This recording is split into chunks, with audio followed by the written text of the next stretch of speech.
In today's world, especially young Silicon Valley, people are obsessed with numbers in the millions and billions with a need for instant gratification.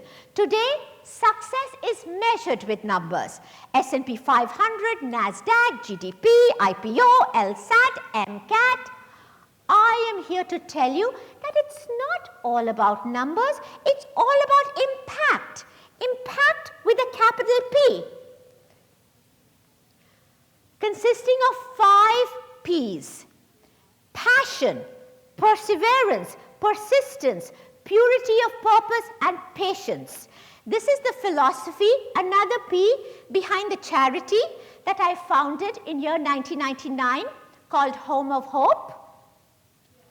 This California-based charity has one goal, and that is to empower disadvantaged children to become self-sustaining citizens of tomorrow.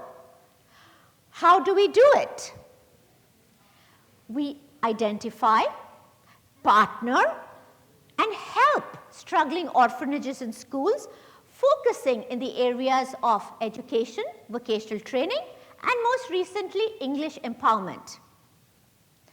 In a span of 15 plus years, HOH has partnered and helped over 20 projects all over India, including a project in Berkeley, California, and has touched the lives of thousands and thousands of children, close to 50,000.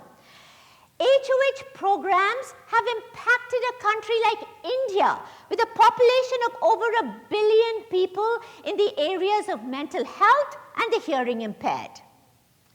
Wow, you must be thinking, this is not ordinary, this is extraordinary. Believe me, I'm as ordinary can be. Anybody can do it. All you have to do is embrace the 5 P's. And let me repeat them: passion, perseverance, persistence, purity of purpose, and patience.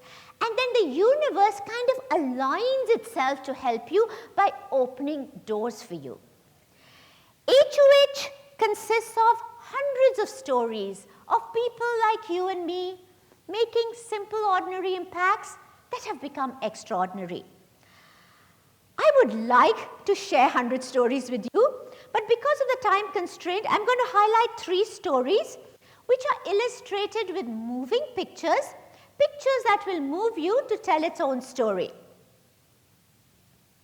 Story number 1, my simple story.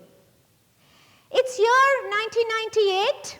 I'm a full-time physician working at Kaiser San Jose. I get a call from Mrs. Thampi, my friend's mother, who's the co-founder of Children's Home of Hope Orphanage in Chennai.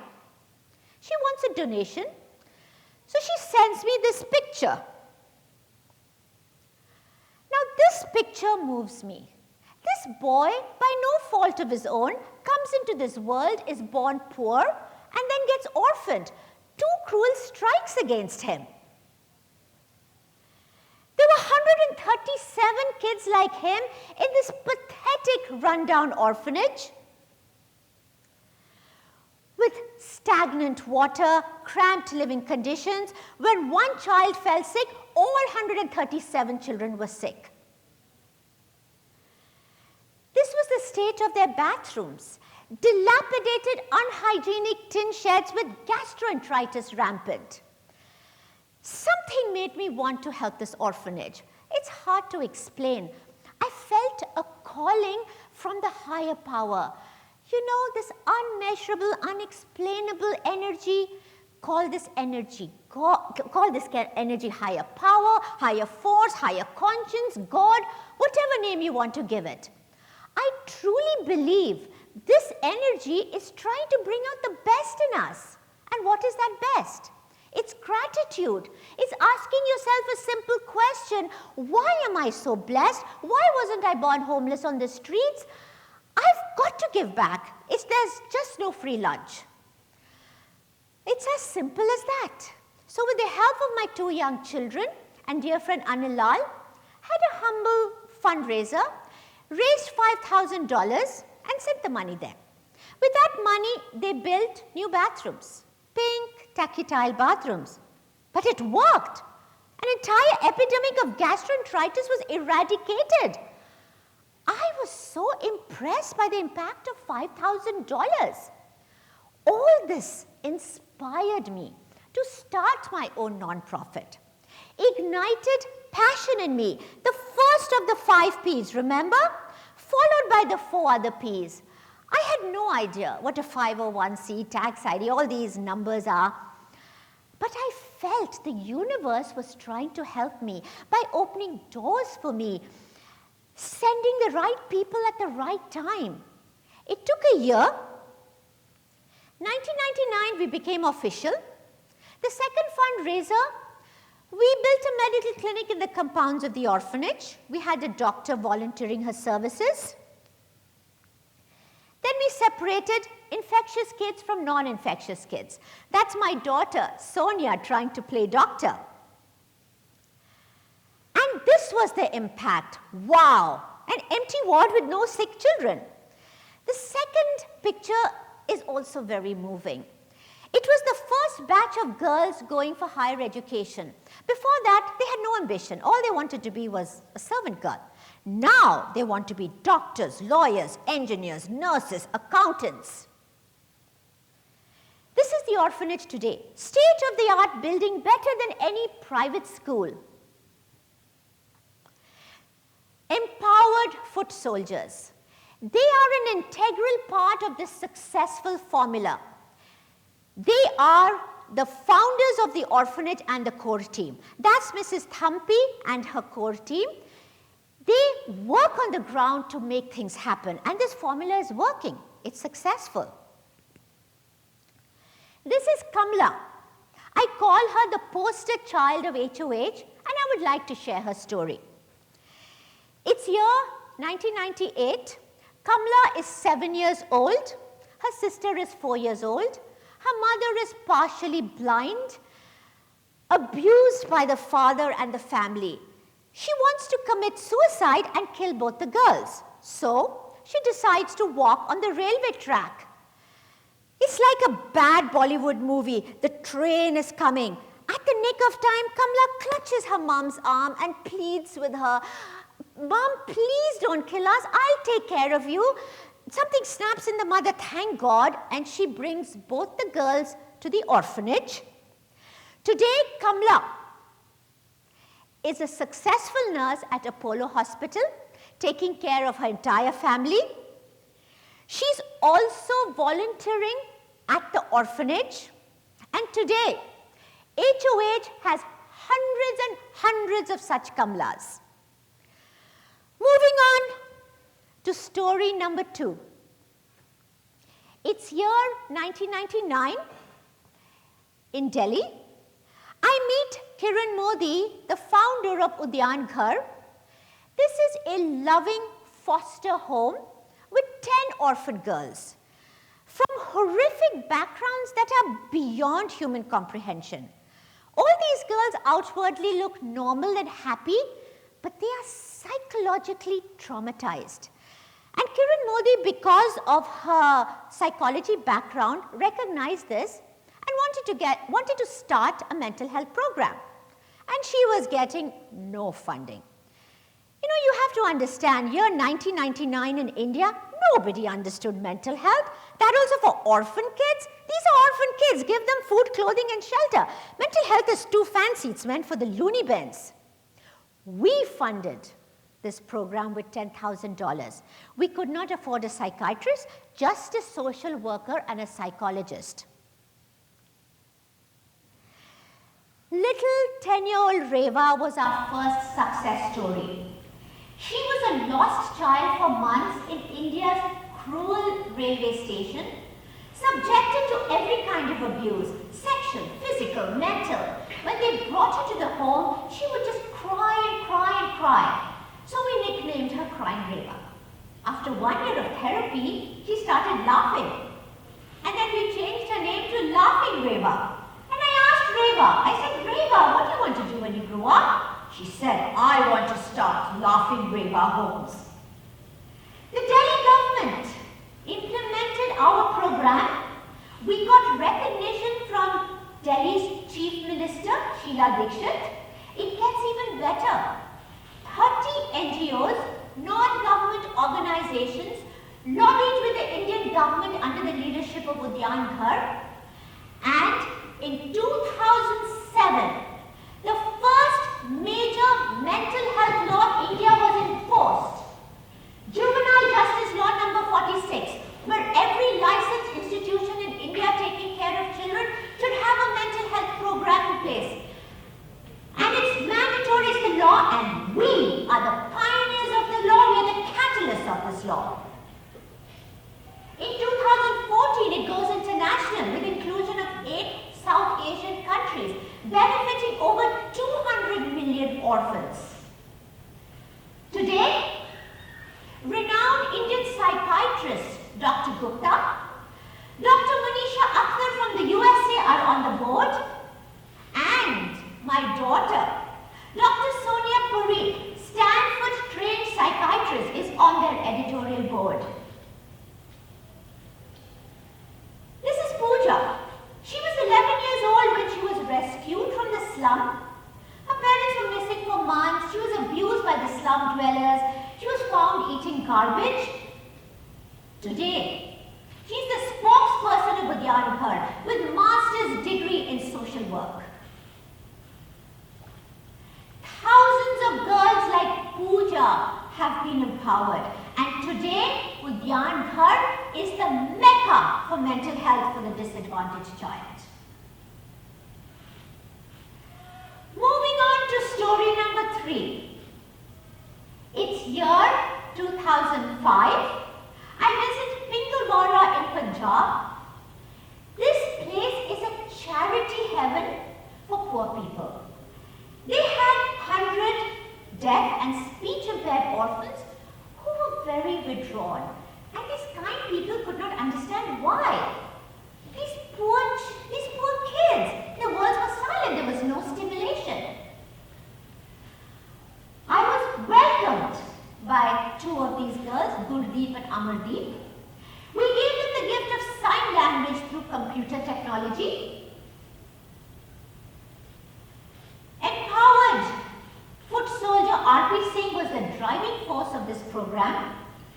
And this program became so successful that they got a large donation. And I feel very good saying this. Pingalwara, that had no clue about deafness, today is the mecca for the hearing impaired. Is the training ground for sign language. Is the creator of the first Punjabi Sign Language Dictionary. Their outreach programs is reaching out to villages. The parents of these children are being taught sign language. These parents used to shun their children because they believe deafness is a curse. The list just goes on and on. We donated cell phones and taught the children how to text. This story was featured on NBC. Today, Gurdeep and Amardeep, remember the 2 girls who welcomed me, are sign language teachers. You know, I did not quite understand the impact sign language had till I met Kamaljeet Kaur, and I would like to share her story. She was born deaf and speech impaired. At the age of 4 years, she lost her entire family in a car crash. She was in a coma for 10 days. She wakes up from the coma, walks out of the hospital, nobody cares. She wanders for months in the streets of Amritsar, and she ends up as a dancing girl in a temple. You can just imagine her trauma. A kind person leaves her at Pingalwara, and then R.P. Singh tries to teach her the sign language.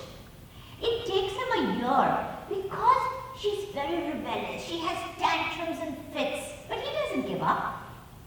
After a year, one day, Kamaljeet taps R.P. on the shoulder and in sign language blurts out her entire life story. It's like a catharsis of her built-in pain. She remembered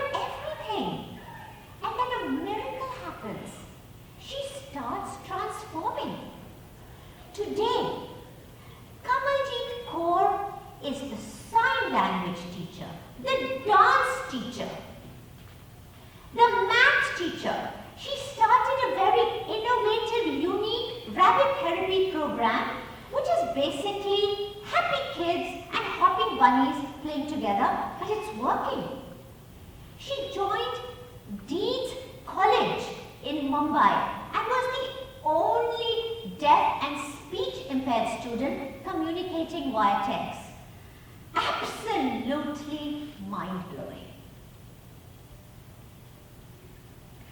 The final impact is you kids. You kids are digital natives born in a digital era, programmed by technology apps that teaches you everything. Unfortunately, there is no app for compassion.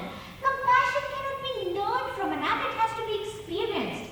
And compassion is that wholesome human quality that is needed to become a well-grounded citizen of tomorrow. Today, it is needed to make this world a better place. A few years ago, we launched our youth chapter, and our youth chapter programs, Educate to Empower, Mentors Without Borders, is trying to instill this quality.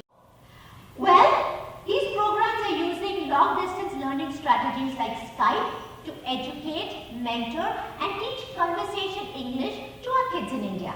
This Kids Helping Kids program is win-win in every way. The kids in India are transformed, they become more confident and empowered, and here, compassion is ignited, which is a hotbed for creativity.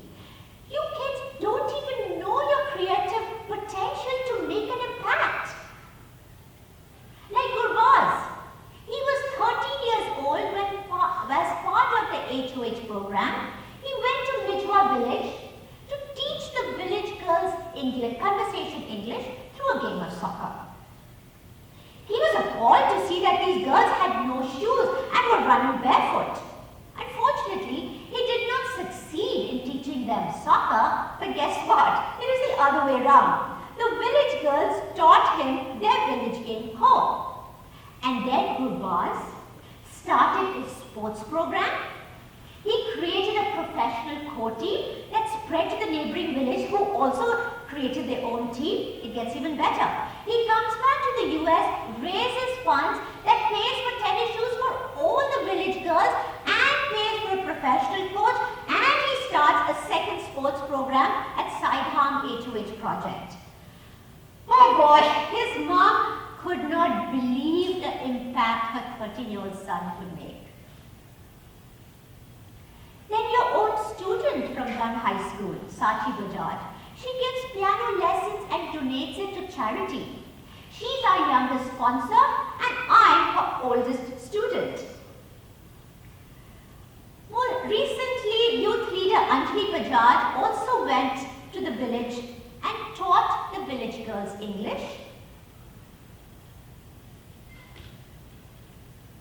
Our youth chapter was very proud and was featured on NBC.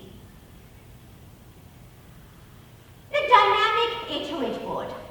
I feel very proud saying this. HOH symbolizes pure volunteerism.